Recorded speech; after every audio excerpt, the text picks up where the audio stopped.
Сәлем достар, бүгін сіздерге күбісіз-ақ үй жағдайында миксермен ғана жасалуға болатын қолдың сармайын көрсететін боламын.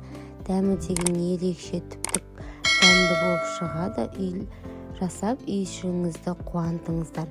Алдымен менің арнама тіркеліп, видеоларымды біріншілерден болып қараңыздар.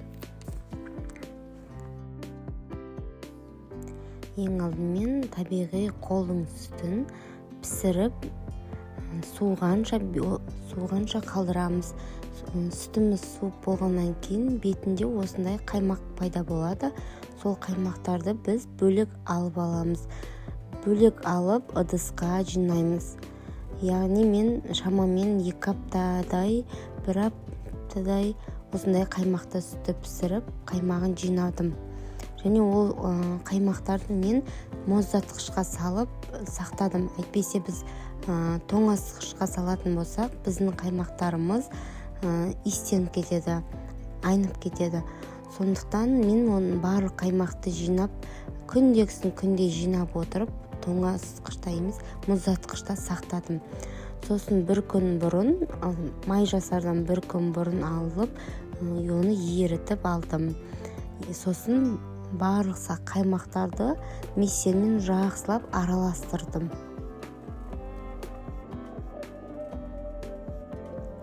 Міне достар, біз қарап отырсаңыздар, біздің қаймағымыз кішкене сұйықтанып, қазір қаймағынан суы бөлініп шығатын болады.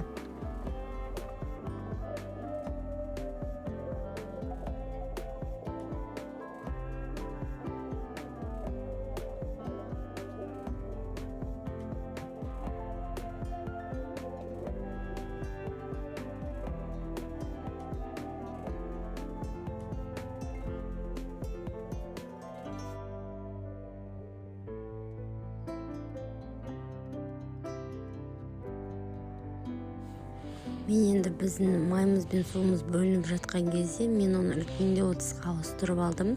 Өйткені қазір біздің миксерлеп жатқан кезде қаймақтарымыз, суымыз жан-жаққа қатты шашырап кетеді.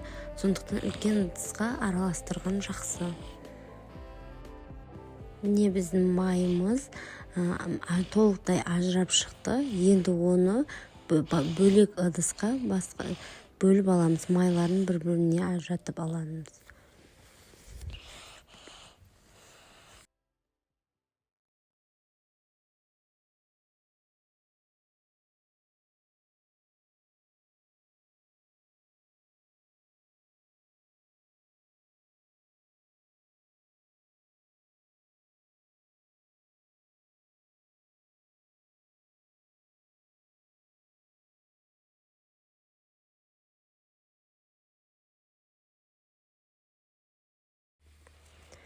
Енді сармайды жақсылап 5-6 рет мұздай суға жақсылап жуып аламыз.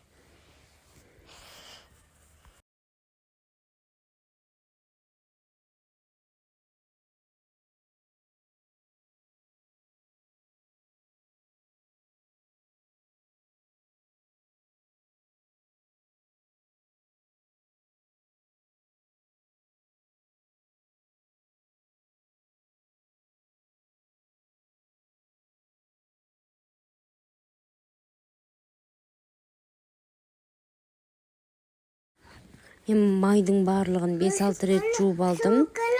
Енді оған тұзды араластырып, сармаймызды қатырамыз. Міне біздің майымыз дайын. Енді оны мұздатқышқа салып, қатырып аламыз. Міне мұздатқыштан мен шығардым. Майымыз қатып, әдемі болып шықты. Енді оны дастарханға ұсынсаңыздар болады. Мен салфанға салып, біреуін салфанға салып мұздатқышқа қатырып қоямын. Кейінгі жолға жейміз. Ал екіншісі кеседегі майды тарелкеге қойып, кесіп дастарханға ұсындым. Сіздер де осылай жасап, отбасыларыңызды қуантып, пайдалы маймен тамақтанып, астарыңызды дәмді етіңіздер. видеоның соңына дейін қарағандарыңызға рахмет. Қош сау болыңыздар.